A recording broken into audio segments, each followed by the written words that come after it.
How is everyone doing? As you can see, I've got some very special guests because this is Strength Chat episode 50. I'm going to dub this the Roundtable, just so I think it sounds pretty cool. Today I am joined by Mr. Matt Cook, Mr. Chris Lowe, Mr. Ross Mackenley and Mr. Chris Kershaw. How is everyone doing? Very good. Pretty well, Matt. Thanks for having us. No worries at all. I promise they are a little bit more talkative than this once they get going. What have you all been up to recently? Christopher? Well, I've been particularly lazy and had 3 weeks off training, enjoying some merriment and everything, so I'm going to look forward to sharing how I've forgotten how to personal train and forgotten how to coach and everything. But now January's kicked in, we're just nice and busy and training people and researching and everything like that. So Good. Yeah, steady away. Good. Get my athlete coaching program up and running. Started fully booked now, and write an athlete cookbook, which is coming out in the next month, I hope. Nice. And then working on a mentorship S&C nutrition coaching program for them. Good stuff. Just been getting back into the swing of things after Christmas, really. Getting some coaching done. Like Chris said, kind of forgot how to coach after the Christmas period. And just getting back into the swing of things, I think. You'll probably find that we're all bang average coaches. Everyone's saying that they've forgotten how to coach. Ross? No, I'm pretty good, like. Yeah. No, I've had a good time off over Christmas. 28-day challenge is full. 10-week transformation stuff's kicking off, and then I've also just started a new program myself. So nice. I'm probably in the same position as a lot of your listeners, just starting new diet, just starting new training. So we're 4 days in, not cheated yet. So for everyone who listened to the podcast last year, Chris, Ross, and Chris has obviously been guests. Anyone, it's not awkward, I promise. Anyone that follows me and Matt working down at Primal, there was an absolute outrageous show called S&C with Matt and Steve. Worked with Matt quite a lot, so there'll be quite a few good questions. So, do you just want to give, obviously, worked with you or chatted with you as guests on the podcast? Do you just want to give, for anyone new listening around the world, do you want to give a little bit of background to you, a quick background to yourselves? Shall I take this one first? Yeah. So, I've been a coach and PT for around 10 years. I work with anyone from beginners to quite high-level powerlifters. I've had a couple of athletes here and there, but there's not that many really. My work centres around getting people really confident in the gym and then making them the strongest versions of themselves, and then we're taking forays into mentoring personal trainers and trying to make the fitness industry better from there, and then the world becomes a much better place and we all hug and die really happy. So that's my ambition in life. I don't know if I'll be able to get there, but we will see. I'll go. I mainly focus on working with lads. At the minute, I'm trying to really just concentrate on that, either from a 28-day challenge or 10-week transformations. I've been training people since I was 16, 17, writing programs, and then now as steadily training's progressed into mainly online. I do a little bit of personal training, but just what I would call specialist PTs. I just work with, let's say, just lads in Leeds on a Thursday, come down to Graft House. But aesthetically trained really is just an online business for natural lads to get to the next level, whether it's the first time for someone to work with a coach, or lads who are a little bit more advanced who want to try like a much more advanced program with attention to detail. So good stuff. Cool. So I'm a athlete nutrition coach, and I work with athletes basically to teach them how to eat properly, to shred body fat, pack muscle, and bulletproof their performance. And I do that online through online coaching, and I work down with Wasp Rugby and Hull KR as well. And I've been doing that for the last 5-6 years after doing my masters. So Nice. Coach at Primal Gym, just mainly working with athletes of various different sports and trying to help them get better at the sport that they play, and also interning at Speedworks, which is a track and field group that are based in Loughborough and Lee Valley in London, but obviously I'm at the Loughborough one, so that's got a bit of an association with British athletics, and just down there interning with them at the moment. Nice. So for everyone listening, you can see that there's quite a broad range of skills. These are the guys that, especially within sort of my local area, if you like, a lot of respect for these as coaches. The knowledge that they have is, what they don't know isn't really worth knowing. So you all sent in a couple of questions, so I'm going to quick fire these questions at the lads, and yeah, hopefully we'll point in the right direction of the questions and queries that you had. So the first one, I can see the first word is calories, so that might be your area of expertise, Chris. So when you look at calories over a week, how would you adjust your daily macros and calories for training days versus rest days? And is there a reliable way to calculate energy expenditure? So it's sort of a two-barreled question there. Start with. So yeah, first of all, we look at your weekly calorie intake. So we always work with the motto of fuel the work required. So basically meeting the body's demand. More exercise you do, more you need to fuel via carbohydrates. So yes, you can have like an undulated approach to your training week. I like high days, low days, and so on. So in terms of looking at your week, so say for example you need 2,500 calories a day on average, that's 17,500 calories in a week. Now you could eat the same amount every single day, and basically some days could be under-fueled, under-recovered, some days probably over-fueled, over-recovered type thing. So it definitely has to budget things to get the most out of that calorie intake. Yeah. So in terms of calculating the difference between each type of days, we basically work on something called metabolic equivalencies for exercise. So it's basically like your body weight times the MET for that exercise times the duration. So for example, if you do weightlifting, it's a MET of between like 5 and 7. So say 100 kilos, it's your body weight, 100 kilos times 1 hour times say 5. So that's 500 calories that session. So then you undulate it by about 500 calories or whatever that session's worth in terms of expenditure. And that basically all comes from carbohydrates. Yeah. So you can basically set your diet out like same amount of protein every day, pretty much same amount of fat, and then just bolt on extra carbohydrates depending on what exercise you got. Okay. If you're doing double sessions, obviously more for your rest day, and so on. Yeah. And I very much like getting all the calories and stuff in on that day, because if you don't, you're flagging on the next day, and that's going to increase hunger, perhaps cravings, and more likely to overeat.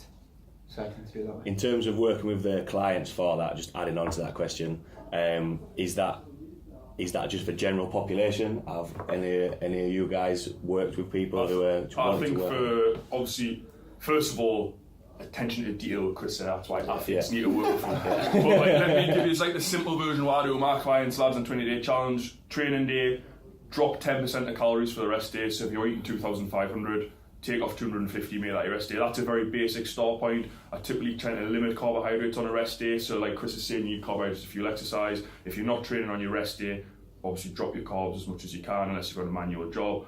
That's a very basic way of looking at it. I think like as well, again, going back between the four, we've got different sort of populations that we work with. For me and for getting in shape, performance might not be as much of a thing for you as compared to you three. We're not trying to lift heavy weights, we're not trying to perform in matches, and we're not trying to do fast sprints and things like that. So for my lads, the rest day I try to kill them really. Take it as low as they can manage, to give with that deficit across the week, like Chris is saying. It still adds up to the same principle in the end in terms of getting in a calorie deficit for weight loss, or a little bit higher for weight gain, but on a much simpler level. And that's obviously why lads that's going to the gym for aesthetics and want to get in shape, they can kind of be a little bit more harsh and fast in some respects, as opposed to athletes I've got Chris works with, they need that level of detail to make sure they're performing.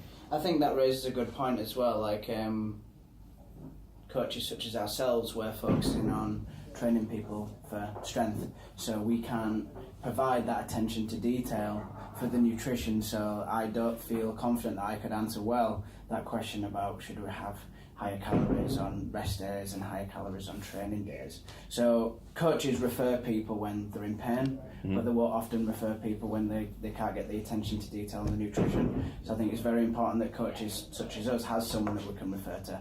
Like Chris, I'm lucky enough to have my partner that I can refer to for the nutrition clients. So for any coaches listening, if you can't provide the attention to detail that Chris provides, then I do think you should refer people. I think as well, sorry Chris, in terms of the question, like I'm sure Chris will agree with us, is that a training and rest day is what I would start lads on. So that would be a very basic approach, but also you probably get bored quite quick. I think a longer term approach would be like carb cycling over high, medium and low, or maybe factoring in a 7-day plan where you're having some sort of calorie allowance at a weekend. Yeah. Training and rest day works, it's definitely what I start people on, but it's pretty boring. Like obviously it's a 2-day template if you're doing it properly. Yeah. which is going to get bored fast. It'll probably get you results, and it's easier to stick to in the beginning, which is why I would stick with that. But certainly for that person long term, once they've got progress via that sort of method, then I would look to move on to probably a 3-day template. Yeah, just building in layers over time and everything. Yeah, but I would agree, like Chris says, it's about your calories over the week as a whole. Just depends on the person's goals, and as well, I would say probably their discipline routine, how experienced they are. Yeah. When you two are playing about with your calories in terms of rest days and work days, how much experimentation does it take to probably get it right? How many weeks of... So like you've got like say formulas and stuff like that, it's going to give you like a ballpark figure. Yeah. But then it's basically just getting feedback off the client. Yeah. So how do you feel? How's your performance? How's your rate of progress? And then you just monitor based off that. Yeah. And then within that sort of day, when they're most hungry, when they're training, where do you need to budget the calories within that? Yeah. So you kind of got like your theoretical framework, and then you just need to speak to your client to figure out what's going on. Yeah. So that's where the coaching side checking in is so important. Yeah. I've literally just done a video on it for like my inner circle first at university, saying at the beginning now, especially this time of year, if everyone at home that's listening, is making sure that if you start off on a plan, you follow it exactly, because it's no plan is going to be exactly right. First of all, you've just heard the deal that Chris goes into, and even he's saying needs to amend it. What's important is whatever you get and whatever you're following right now, you follow it until your predetermined check-ins, and then you make changes based on your progress. You don't just see if you're having a bad day, then say you're going to eat more food or vice versa. You need to have sort of predetermined points where you then make the changes and get the feedback what Chris is talking about. I think the main thing there, key point, is it's horses for courses, so you've got to find out what works for you. A lot of things it is, as coaches, no one ever knows 100% the right answer. A lot of it is trial and error, and if you can make to the point where you're right, this is the amount of detail I'm going to go into, if you've got the time to do that, it makes it a little bit more specific to you. So I think that's what's really confused about, say, like nutrition and training is so much grey area. You have like the sort of what research says, whatever, and then it's like this area here that we don't really know. So you just have to get a lot of feedback, like anecdotal stuff off your clients, and find what works. So, judging by the response to that question, this podcast is going to be 3 hours. So I hope you're not going to do it. I hope you've got a free afternoon. So the next question then. So in terms of rehab, I know, Chris, obviously you work with quite a lot of people coming back from injury, Matt as well. You've worked with a little bit like that with athletes. Do you have any ideas for encouraging the general population to get involved in strength training for prehab and rehab? Well, something that I've been doing recently is my grandma, who's 75, had a full hip replacement, and what I wanted to do was document her progress back to full strength, and then to try and get her to a better movement capability than before she had the operation. So something I've been doing is I've set some movement goals for her, and she doesn't know, and she'll never listen to this, so it's fine. So we're going to be progressing her to Turkish get-ups, we're going to be progressing her to all kinds of complicated movements that she's never been able to do before. And my idea of encouraging that is just showing people, no matter what age you are, you're still capable of getting stronger. And whatever age you are, you can listen to this podcast. And Chris's nan will be listening to this. She will be forced by Steve to listen to it. And I think it's just about showing each and every client that when they are in pain, there is a way to work around it. You can change the exercise, you can work on one leg if one of them is injured, you can do all kinds of different things to get results no matter what injury that you've got. I mean, we'll all have trained people a couple of weeks after operations. We can train people that are heavily pregnant and all this. So one of the things that I believe is that strength training is prehab. You don't need to do anything that's like breathing, exercise, and just, I mean, they have their place, but it doesn't ever need to be just that. Everyone can get stronger. So it is about promoting the general goodness of strength training to everyone. I think it's just going to build more and more momentum. Yeah, I think you hit the nail on the head really. Like, it's important that when people think about rehab and prehab, that probably a lot of thought goes into messing around with bands and balancing on Buso balls and things like that. And really, the whole process is together, prehab and rehab, and the middle bit is all going on all at the same time. You look at even what I'm doing at Loughborough with really, really top quality athletes. Really, as a coach, you're a problem solver. Yeah, like, what's happening today, and what do we need to touch up to make sure that your performance or your health is at its utmost. Yeah. I think with the strength of training, it's working in on those. A lot of people want to focus on the good things that they can do, but you know, the main thing is injury prevention. So if you're working on your weaknesses within strength training, you're not going to be injured.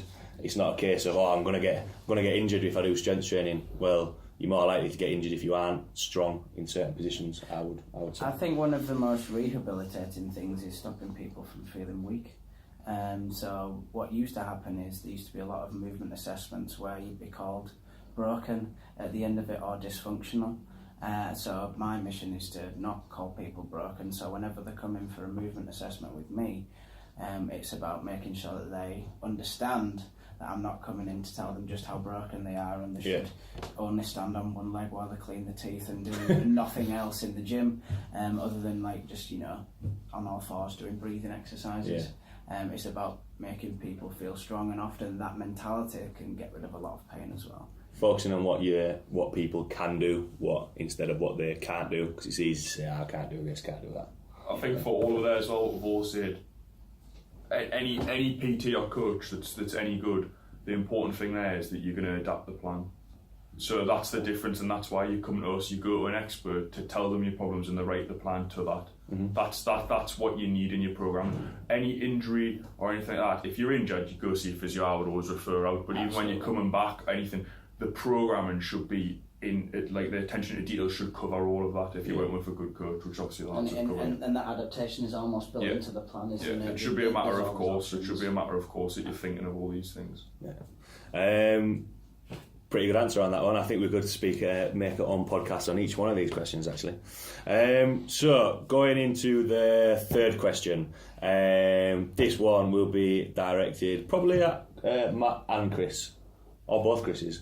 This will be directed at everyone. So, what are your philosophies on training athletes, so people who play sports or doing track and field and that sort of stuff, and how does that differ from training the general population? Does it differ from training the general population? Generally speaking, I don't think so. Not really. You look at elite athletes, and yes, we're wanting speed and power and everything else, but we want health. The best ability is availability. So having them healthy is very, very important. But then you go onto the other scale, all the way down to the elderly. What's the biggest risk for elderly? Falling over. Yeah. So power training in some kind of form has to come in there. So generally speaking, I think that there has to be an element of both, and obviously maybe the only really change is maybe the levels and intensities that things are happening. Yeah, that would probably be my little say on that. Yeah, from a nutrition perspective, if you say like general population, I don't really train, they go on like cross training and stuff, and you lose body fat. The guidelines are very, very simple. Just keep a calorie restricted state by the end of the week, eat sufficient protein and don't really be deficient in anything. Like macronutrient ratios can literally do whatever they want. But if you've got like performance based goals and you're looking at recovery and adaptation like athletes, you really have to got more levels in. So that's when you have to look at macronutrient ratios, like protein thresholds every single meal, everything like that in terms like to feel the work required and stuff like we covered in the first question. So you do have to add in a lot more layers of depth. But again, athletes are still people, they still got families, they still got life, stress, stuff like that. So it's then fitting that in so it doesn't cause so much friction, so it's like in line with their life. So again, just still like trying to focus on building the diet plan and not like the life on the diet type thing. Yeah, I do like that phrase of every athlete is a human and every human is an athlete. Like what you're saying, Matt, you do need an element of power. And sometimes a lot of people will come in and get hung up on, I need to hit this percentage body fat, or I need to look like this or do this, which is good. It's good to go towards those goals. But sometimes working on a performance element as well can help you achieve your goals, because athletes don't usually walk in, they're all in decent nick, but not all of them are healthy. I think in terms of the differences, for me, I've got a little bit of experience with professional sport and stuff when I was younger, and one of the biggest things I learned was that when you're an athlete, your training that you do in the gym or you run or anything is to support your performance on match day or whatever you're doing. When you're just a normal person going to the gym, you get excited for what I do, or the lads I train do of just going to the gym. And you can focus on that, you can hammer that session. For an athlete, the goal is to get them in, get your goals done for that day and get out safely and ready for a performance, or ready and to be, like Matt was saying, to be available and be ready to train and play or whatever. It's very different for a normal person, like their only thing and focus is that one training session, I think. Yeah, I think it's just an element of focus. Like there's still going to be very similar exercise selection, but when you train general population, you can make it more of a sociable thing. There's a lot less pressure. Whereas with a professional athlete, there is always that pressure there. There's, they're always scared of being injured. They've got a job to do at the same time, so if you don't get it absolutely right, then you could affect their income as well. So I think general population, there's a lot less pressure on it and they can enjoy it a lot more. So you just got to deal with a lot of the mentality side of things with the professional athlete, just to make sure that they're still getting that effective training experience, even though there is all that pressure that's going along with it. Leading quite nicely on what Ross was saying about going into the gym, general population going and look forward to training in the gym. There's sometimes I get asked sometimes. I'm sure Ross, you get this quite a lot. Lagging areas such as, why isn't my chest growing? Why aren't my arms growing? If calves, I didn't want to mention it, but Chris has gone straight for the jugular there. Small calves, they're bad. So for lagging areas such as arms or chest, if someone comes to you and be like, look, everything else, I'm getting bigger everywhere else, but I want to work on my chest, or I want to work, I want bigger shoulders or a bigger back or bigger calves. How do you put that into a program? Or is it a case of the full program will be, you'll get to that point, it just might be that area, might take a little bit longer, or is there ways that you can sort of hammer home that area so people walk out with a bigger arms or a bigger back? I could talk about this all day. I'll try to keep this, because first things, if you go back and listen to mine and Steve's original podcast that I've done, I cover in that a little bit about some of these mechanics of this and the mechanisms for hypertrophy and stuff and what you need to be addressed in your training sessions. But for lagging body parts, the main thing I would say is can you contract the muscle properly? If you can't, make sure you go back and you use different exercises to learn how to contract. Make sure that you can contract your chest and feel it during a bench press. A lot of people are using other body parts in movements. Like you see when people talk about growing the quads, they might squat by hip hinging and using that lower back and hamstring instead of actually using the quads. So exercise selection as well around that is all the exercises that you're doing, the best exercise to stimulate the muscle that you're targeting. So it isn't always as clear as what you think. Like a squat might not be the best thing for someone with long femurs, like a taller person. Maybe better doing a hack squat or leg extensions to target the quads. For your chest, bench press isn't necessarily the best thing for your chest. It's learning to contract it properly. And like I say, going back to our podcast, looking at things like working it through a full range of motion. So we talk about for powerlifting, the differences is you look at the strength across the range of a lift. I'll be looking at training the muscle through a stretch position, mid-range, and then fully shortened. And then as well, training frequency, but I think that goes without saying. So, are you training it enough times? People with small calves probably aren't training the calves. Or whatever it is, make sure you've got a program that's set up to address the issue. Thinking about a body part will make it bigger. So you need to address it. Again, it comes back to that point of it's based on the person.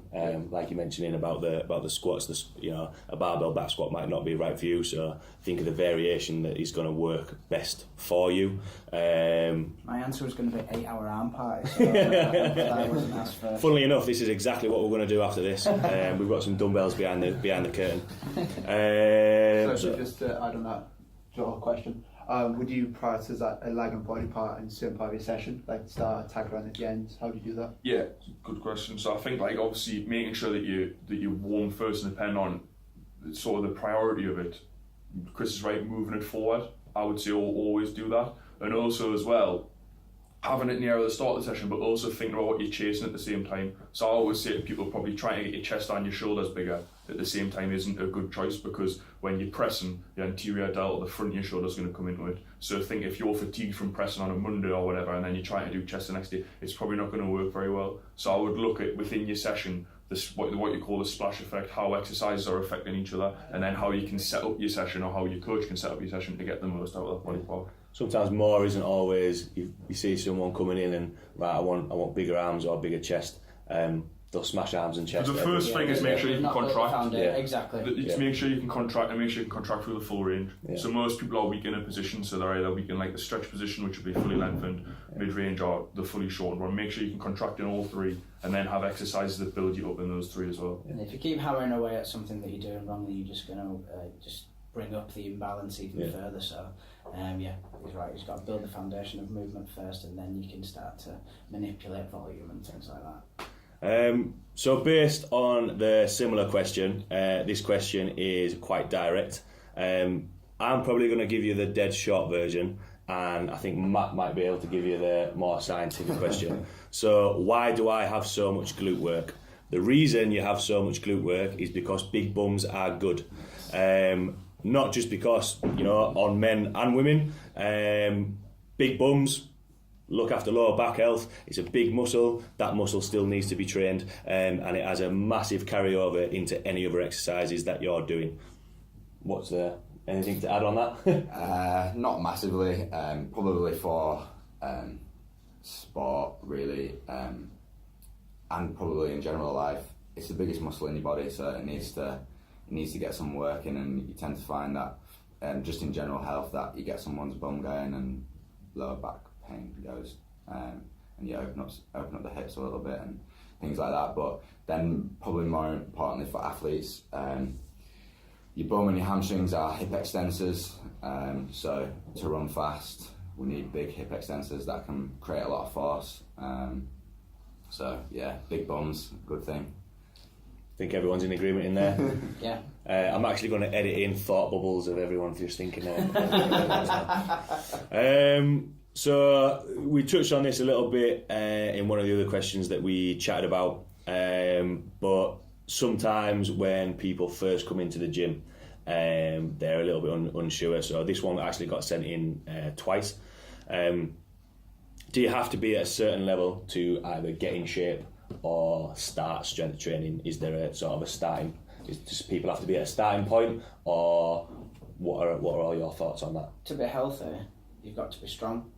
So you've got to get there somehow, so that you can't be too weak to start. You can always start lifting a finger, you can start lifting a hand, and then building up from there, and then from there you can build up the entire arm, and then eventually you're going to get to the entire body. So absolutely not, but it is very important to start from where you're at, and that's why as coaches it's important to meet people where they are and build up a program based on where they are, so gradually getting them stronger from there. But everyone's got to start from somewhere, and there's no point that's too low to start from. Like Lowe said with diet, like it's building layers on it. So I think that there's not a wrong, there's not necessarily a wrong place to start, but it's making sure that you start at a level where you can add volume, where you can add progression. Yeah. So I would typically start people 3 days a week, full body working on compound lifts, and build from there, which is very basic.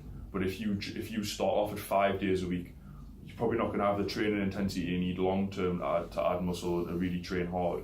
And as well, you're giving yourself nowhere to go. So I would obviously, as much as I'm probably known as like a no fucking about kind of person, that's your swearing thing done. But no, as much as I'm probably known as that, like when most beginners or lads that are new to the gym, that would be how I would start them, because you need that option, and as well, people need to learn how to train hard.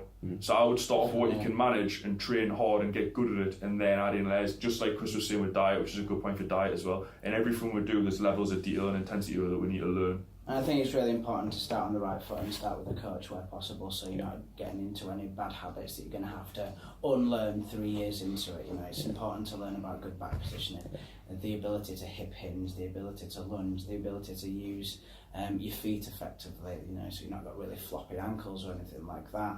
And it can be really stressful and overwhelming when you first start. So while you don't need to be... Don't panic, that doesn't happen, it's still recording. I've kind of lost where I was a little bit, but yeah, it's important to start from the right foot. So get a coach if you're just starting, but it doesn't matter how strong you are right now, because you can always get stronger. Do you think this just might help the listeners, like from your point of view, Chris, do you think you need to start, if someone never dieted before, where would you go? Would you just give them guidelines, or what would you do to start? Obviously, you mainly work with athletes, but like say the listeners never dieted, never trained, we've said the training, what would you do for diet? Yeah, so with everything, like the longevity is the most important thing here. So how sustainable is it? Because you're not going to diet for 6 months and then go off. You have to do it for the rest of your life, basically. It's just all about building foundations and building on them to build principles. So like minimal effective dose. So what's the most important thing we can do for the athlete with the smallest amount of effort? So it's a case of, can you just hit enough protein with every single meal? Can you have 4 protein meals and snacks a day? If you do that and hit like a protein threshold, perfect, you're maximizing adaptation and recovery. Okay, do that. Show me do that for 1 week. Do that consistently. Next thing, okay, can you now think about prioritizing your carbohydrates and undulating your calories? Good, take that. What else can you do? 6 months down the line, they've got a complete diet and they can do everything. And the whole thing for me is like this autonomy, so self-sufficiency at the end of what they're doing. Because I don't hold their hand for the next 12 years. It's like, right, do what I need to do the next 3 to 6 months. I'll teach you everything, and then off you go. Yeah, that's why I tend to do it.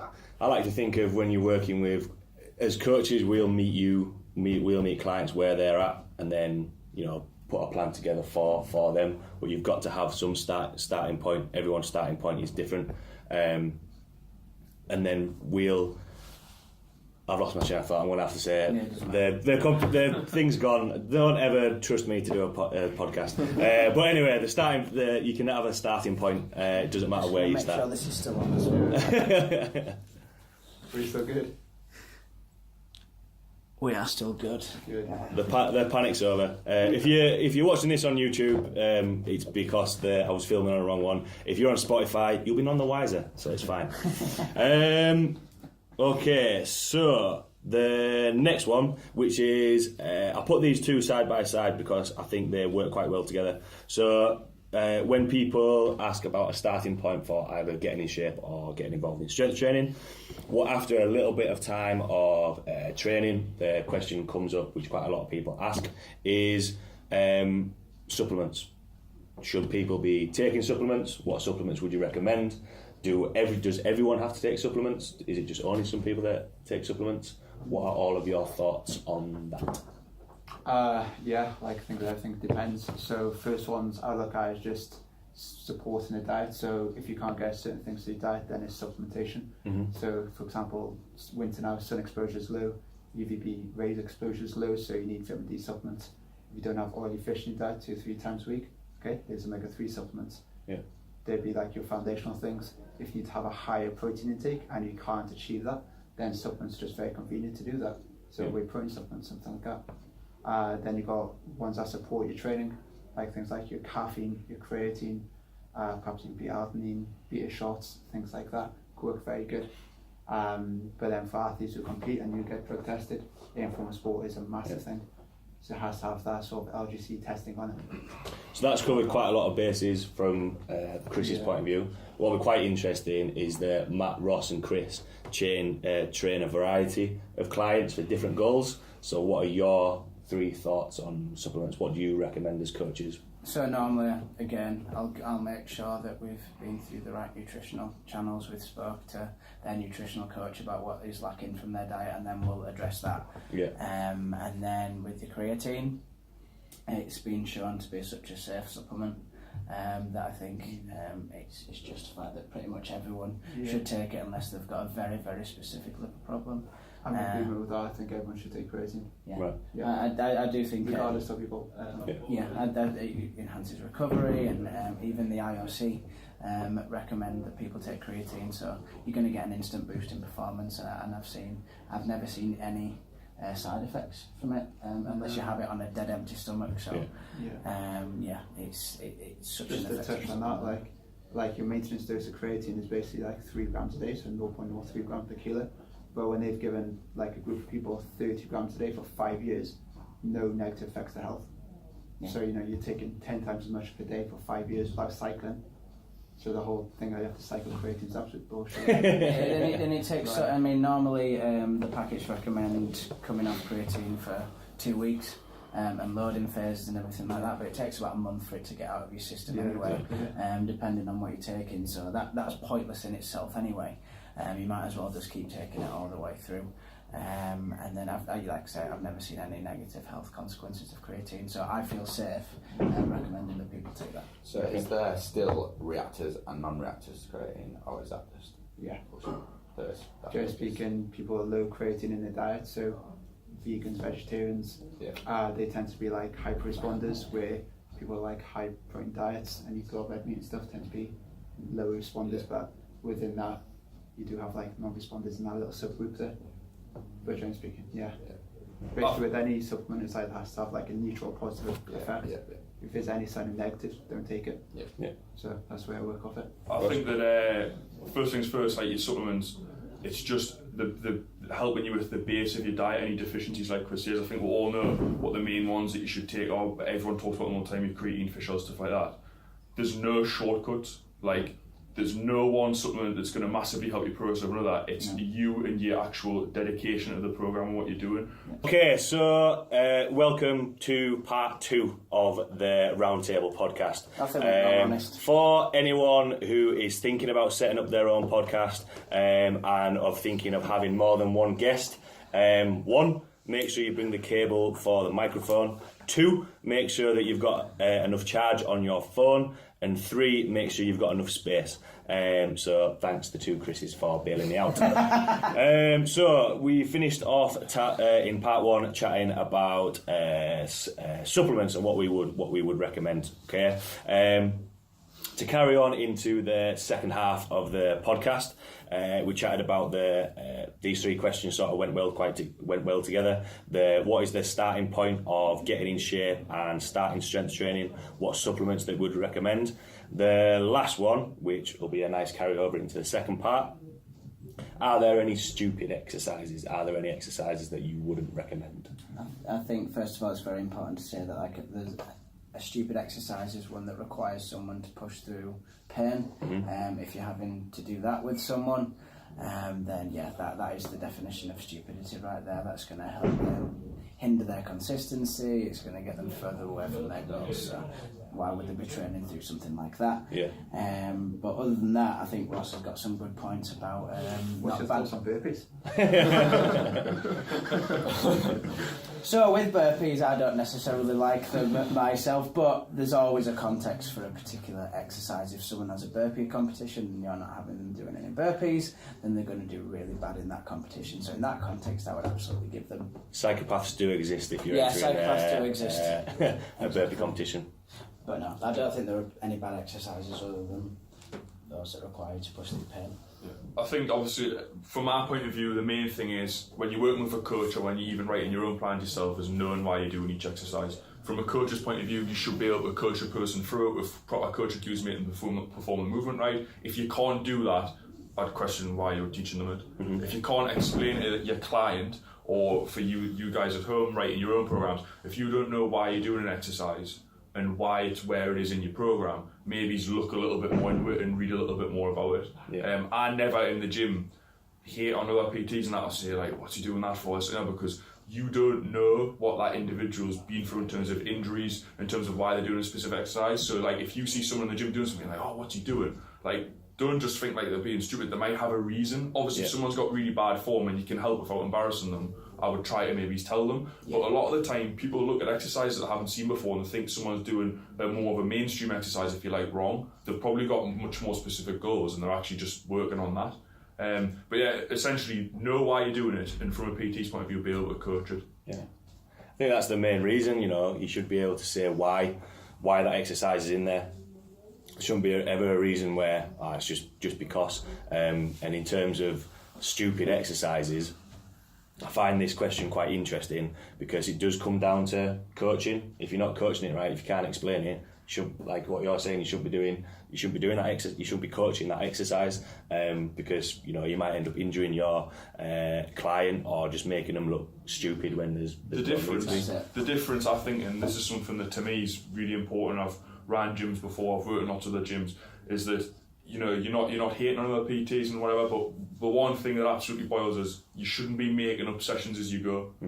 I always encourage people, general public, to have an actual plan and follow it. It's the same with PTs. If you're on a session with your PT and they're making it up as they go, how can there possibly be? Where's the planning and periodisation in that? So from my point of view, I know all of us lot to my knowledge anyway, we're lads who follow periodisation, who've got programmes, who've got specific goals for a session, which you should always have. You should go into a session knowing what you need to achieve and ideally knowing what exercises you're going to do. There might be some variations, but you should know you're going to push, you're going to pull, you're going to squat, and then go from there. But making it up as you go, and PT's doing that, I don't ever think that ends well. Yeah, I think there is something that I slightly disagree with in there. It's like there's certain parts of a programme where I'll give them like 10 minutes of playtime. You've got general physical preparedness, you've got like your general physical preparedness and stuff, which I agree with, but certainly general public maybe is a little bit different. Look, if you're trying to lose weight and you've not been in the gym before, maybe it's just exercising for you. But for the lads that I train, there's nothing about you go and you do a programme, you've got it's progressive overload, you've got to be following something specific. The only ever time I would say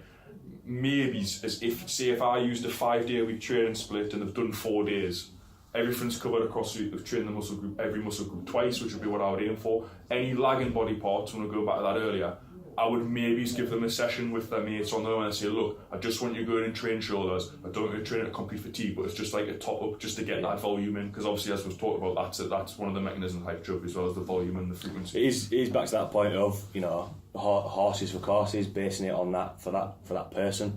Yeah.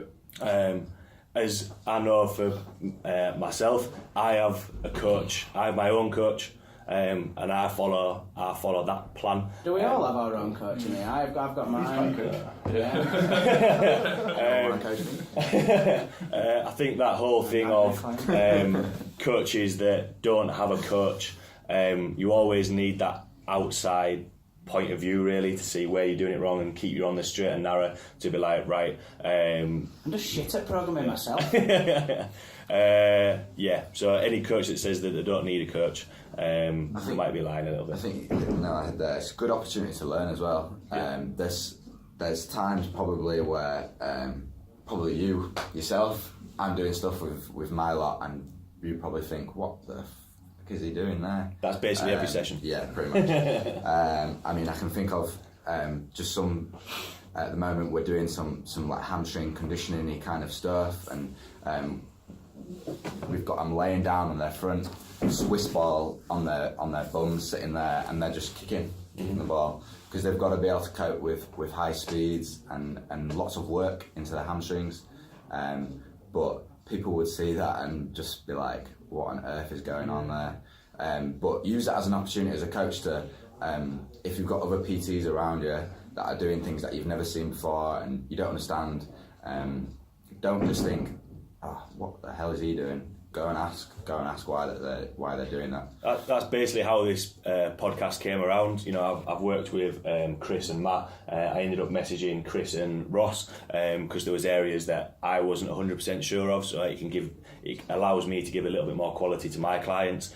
They have expertise in different areas to me, and you can see from the results from their clients that they know what they're doing. So just go and ask, go and learn, and keep asking people questions. And if they don't know the answer, go and ask someone else for it. But to summarise as well, burpees are stupid. Burpees are stupid. Something else that. Shall I say stupid? I don't know. Let's see how many people we can. Let's see how many people we can annoy with this controversial. So I've only know one person that I'm training at the minute that is doing veganuary. Okay, and my response was why. So becoming a vegan or being vegetarian, is it actually good for health? Everyone, I think everyone around this table is we all like a good steak. Let's try and keep this as concise as we can. So I'll split this into two sides. So if you're doing it for the ethical reasons, it's like if it's in line with your values, and for like the sustainability of like the ecosystem environment, that's cool, that's absolutely fine. I can agree with that. So got a lot of athletes to work with that are vegan and do for that like purpose. That's great. But if you're doing it for the health reasons, like where's the data to support that? There isn't really anything. If you look at sort of meat eaters versus non-meat eaters, like vegans, all cause mortality is exactly the same when the sort of fibre intake and the vegetable intake is matched. So if you have like a really shit diet and you go be a vegan and like, oh, I feel amazing, is that now because you've taken out all the processed food and I eat more vegetables, more fibre, and make you feel better that way. I almost guarantee that I basically follow a vegan diet, but I eat meat. So I just eat a lot of veg and I eat like a lot of meat as well. And I would be very confident to say that I will be as healthy as, say, a vegan. The key point from there is what does the data and research say about it? If it's not backed up by anything, or someone else hasn't used it and got good results from it, I don't think we went in hard enough there. So, Chris, can you tell us some of like what are the main downfalls, or some of like the nutritionally in terms of blood lipid profiles, or in terms of like what's not optimal? What are the major talking points, or can you confirm or deny any things with vegans? Where they're going wrong? So in terms of, say like a vegan, an athlete wanted to be a vegan, I really agree, like we're doing it for this reason. It would be a case of, in terms of making the diet complete, first of all, be a case of, are you hitting your protein intake, and are you still hitting all your micronutrients, so like you could be low in, say, B vitamins and iron and stuff like that. So if you can do that, then fine.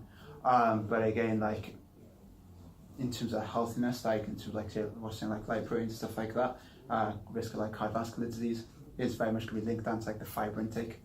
So, you know, if you come from like a really poor diet with low nutrient quality, low fibre, everything like that, then you go into a vegan diet, yes, you are going to be healthy, but it isn't because of the removal of lean meats, it's because of the addition of vegetables. Yeah. In terms of, because one thing that... for the actual goals of putting muscle on, getting in shape, getting stronger, is it slightly harder for vegans and vegetarians? If they can hit their calorie, well, put it this way, two rugby lads we work with, one's 122 kilos and the other one's 108 kilos. Like, they're both very big lads, but because they eat so much food, they naturally get enough protein in, they can naturally hit like their leucine thresholds and stuff. But if you say you got a 55 kilo weightlifter, female weightlifter who's a vegan, it's going to be a little bit harder to hit her protein goals through food without going over a calorie limit. So in that case, then you probably would have to look at supplementation and stuff like that, just to bump the protein intake up for a small amount of calories in return. So that's the downside of it there. All protein isn't equal, like, because like an amino acid profile, like you need to stimulate leucine, you need to hit a leucine threshold to stimulate muscle protein synthesis. Vegan isn't going to do that. When you see a lot of these things, scaremongering and people sharing posts on social media, and it's like 100 grams of flowers is the same as like 100 grams of meat. It's not flowers, but 100 grams of something. It's not. What you've got to think of is how much actual food volume would it require, like lentils or whatever it is. Be like, oh, it's the same. It isn't the same. Yeah. For one thing, it's not the same quality protein. But secondly, you're getting misled with like these things, like 100 grams versus 100 grams. It's the volume of food required to make 100 grams with lentils, or I don't know what it is, but people will know what I'm talking about on social media. Yeah. It's just a myth, man. It's that thing of, there was was it bacon that came out a couple of years ago saying if you eat too much bacon you're gonna die, or whatever it was. We're all going to die. Bacon's the way. There's studies that come out. There was a study that came out. It was about potatoes. Potatoes are the sole cause of obesity. And when you look at the trends of that, what that research said, it's the quantity of food that you're eating. If you're eating crap, like what you're saying, Chris, about processed food, if you're eating rubbish, you are going to get out of shape, you are going to put fat on. It's not just because it's, if you're eating too much red meat or anything like that. And as well, I'll put it down to what I say to people is, we're designed to eat meat. We're designed as meat eaters. I think there are people out there that there's many that do it from the ethical standpoint and literally can't make themselves completely eat meat. get that, I think there are levels of a vegan or vegetarian diet, like one that just eat yellow things as a vegan just because it's not meat based, so they're going to be incredibly unhealthy. And they're lots of Simpsons cakes. They're going to decline a lot faster than the vegan that's very focused on this and knows the deficiencies of a vegan diet and goes about trying to address those imbalances. So there will be vegans out there that are listening that are vegans because of the ethical thing. Yeah. So I would encourage them to look into it as much as possible to deal with the deficiencies that they're going to get, the iron deficiencies, the difficulty getting that protein in there, and just accept that you're going to have an incredible volume of food, and you're going to have to work harder in order to try and even match the results of someone that is able to eat meat. But at the same time, those of us that do eat meat, we need to be focusing on our nutritional quality as well. So just because we're eating meat doesn't mean that we're going to get necessarily the best results without doing the work beforehand and all the time. Touch on like the veganery stuff, like I said before, like the whole point of a diet is to build habits and behaviours, so it's like the longevity of it has to be sustainable. Yeah. So if you're doing veganery for 1 month to be healthy or save the planet or whatever, you're literally not doing anything. Yeah. You need to be able to do this week after week, month after month. Yeah. So you basically got good momentum, and then literally doing absolutely zero after. If you wanted to do that, to increase your veg, perfect, but just add meat in after if you want to. Unless you want to be a vegan. You know? So after this, we're all off to Fazenda to eat our body weight in steak and chicken. So moving away from the vegan veggie side of things, heading more into sports performance. So there's a big thing at the minute that in weightlifting in the Olympic lifts that is one of the main things that you should be doing for sports performance. Matt's touched on this a little bit about lying down on your front and kicking the Swiss ball, working on your glutes. Is that on your front or back? On your front. Oh, excellent. Yeah. I'll send you a video. Oh, perfect. Olympic lifts for sports performance. Shall we go through some good things and some bad things? Yeah, let's go through the pros and cons. So, good things requires a lot of mobility, big motor unit recruitment, very big coordination element to it, a very fast switch from concentric to eccentric. What else can I think of off the top of my head? Probably just those will do for the time being. Bad things about it, it's a sport in itself, so technical demands of it is absolutely through the roof. And then probably if you look at probably an overall, maybe not a bad thing, if you look at its transfer to sport in itself. So if you look at Verkhoshansky's principle of dynamic correspondence, there's things like contact time, regime of muscular work, so what muscles you're using and things like that. Does it hit many of those things for what we're looking at, which really for most sports is just running faster, so probably doesn't hit that many things, but if you come back to weigh those both things up, really it comes down to how well does an athlete do the Olympic lift. Are they getting some motor recruitment out of it? Are they getting some power development out of it? Fine, it's great. But if they can't do it, what the hell's the point spending 12 weeks trying to lay down loads of technical work when you could just go and throw a med ball over your head, or do some trap bar jumps or dumbbell jumps or barbell jumps.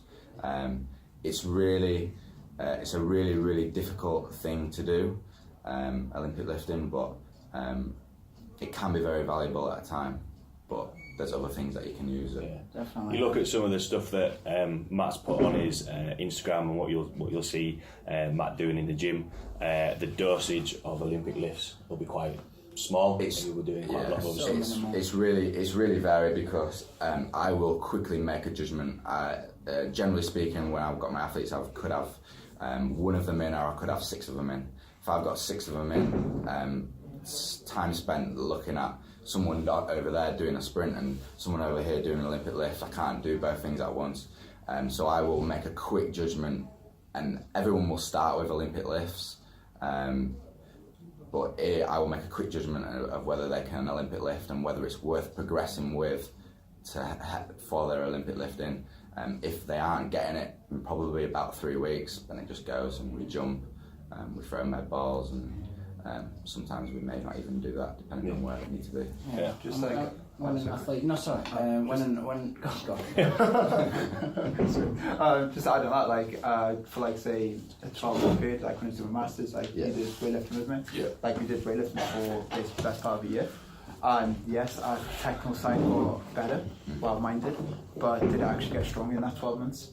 Not really. I was just doing technique all the time. Yeah, so for for like sure. an athlete, yeah, they'll probably get better at that sport, but in terms of generating more strength, not really. I was stronger before than lifting. I legitimately was. I was stronger before.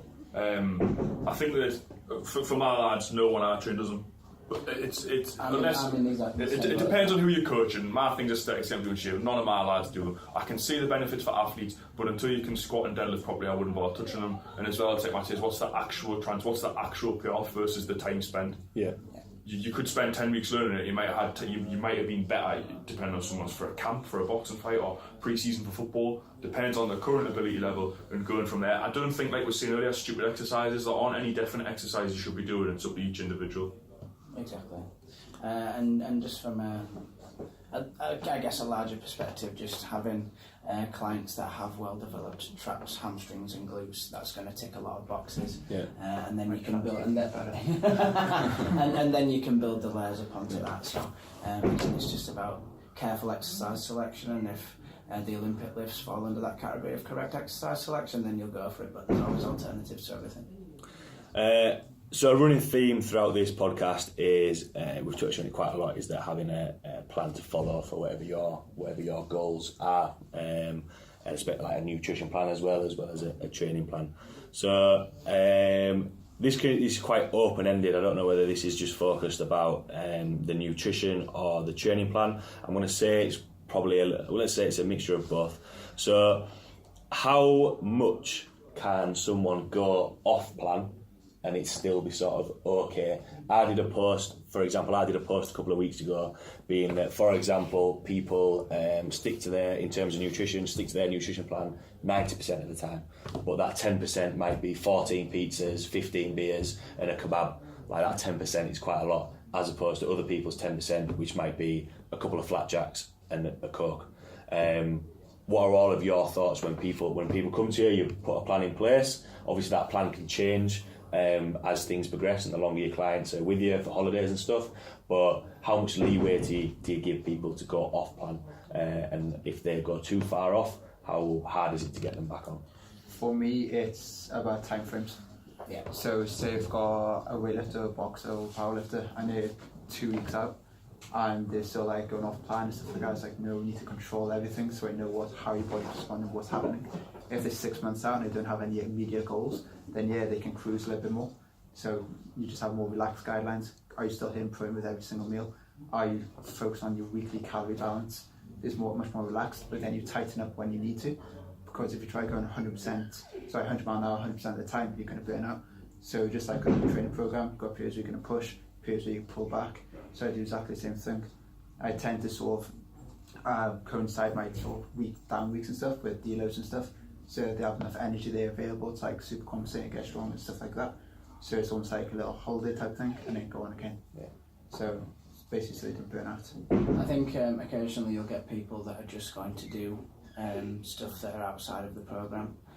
So if I perceive that I've got someone like that, I'd much rather plan in 10 minutes of freestyle rather than them doing a 60-minute Zumba class, for example. So I think it does depend on the person as well. Also, if they're coming up to like a 1 rep max testing, like after that, having a couple of weeks just general preparation stuff, I think that's great, but I think that's still got to be planned.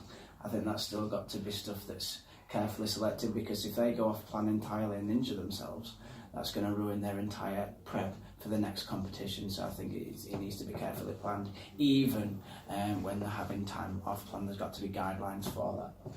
I think, like, first things, know who you are and what you want. Mm-hmm. So don't cherry pick other people's things, what they're doing, and the allowances that they have to justify your own mishappenings. Like, the people that you look at a lot is what you look up to. They've probably been 100% on the plan. For the lads I train, me and Chris sit on different sides of the table on this. Like, I think sustainability is fucking stupid for the lads that I train, purely because if you're very, very motivated and you've got a 28-day period, which is what I typically do, or 10 weeks, again, it depends on the person. But the last thing, you need to be building routine and discipline and motivation in terms of ticking it off. At the end of that, once you've achieved your goals or once you've made some progress, then you've got the time to have a reward or to go off plan. The people, when we were talking before a little bit about steroids and that, and the people look at, the best transformations The ones that people think aren't possible are the lads who follow every day 100% for 10 weeks. Now, like Chris says, that might not be sustainable for everyone, but don't expect the results that those lads got if you're not going to do it. There was a video that I watched a couple of weeks ago, and it was from Mike Israel. I was actually chatting to Matt about it a couple of days ago, and he made a sort of a spectrum, if you like, of right, I can be your best mate in the gym. We can come into sessions and we can have fun. Or I can be your coach and I'm going to make you stick to this plan. And this is... I'm an arse. People that text me things like, honestly, the 28-day one I do, like, they can't have milk in the tea or no. Yeah. That is literally because it's not... In like Chris will tell you, it's different, and this is the thing for athletes, it's about optimum performance, making it go alongside the lifestyle, the attention. What you've got to understand is, for the lads, in my thing, in a short period of time, right, giving them an inch, they'll take a mile. You need to have that thing of like, and what I believe is that in terms of building routine and discipline, that one meal where you've been allowed to go off plan, whatever, it leads to other errors. Where if you're like, milk and tea isn't going to make a difference, really, to be honest. But it's the discipline that sets of, oh, do you know what you said? If you say, oh, just make your mind up, mate, or you just do that if you want. People are like, if I want, right, sound, I'll do this. And people think they're cleverer than the coach. It's not about being clever than the coach. It's whatever plan you've got, whether you work with any of work, training, diet, anything. When you're in the gym, you're only doing yourself the best and the coach the best if you follow that exactly, and then you get accurate feedback to move on with. It's like that. It is that continuum, you know. It's when you're saying about based on the individual, what do they want?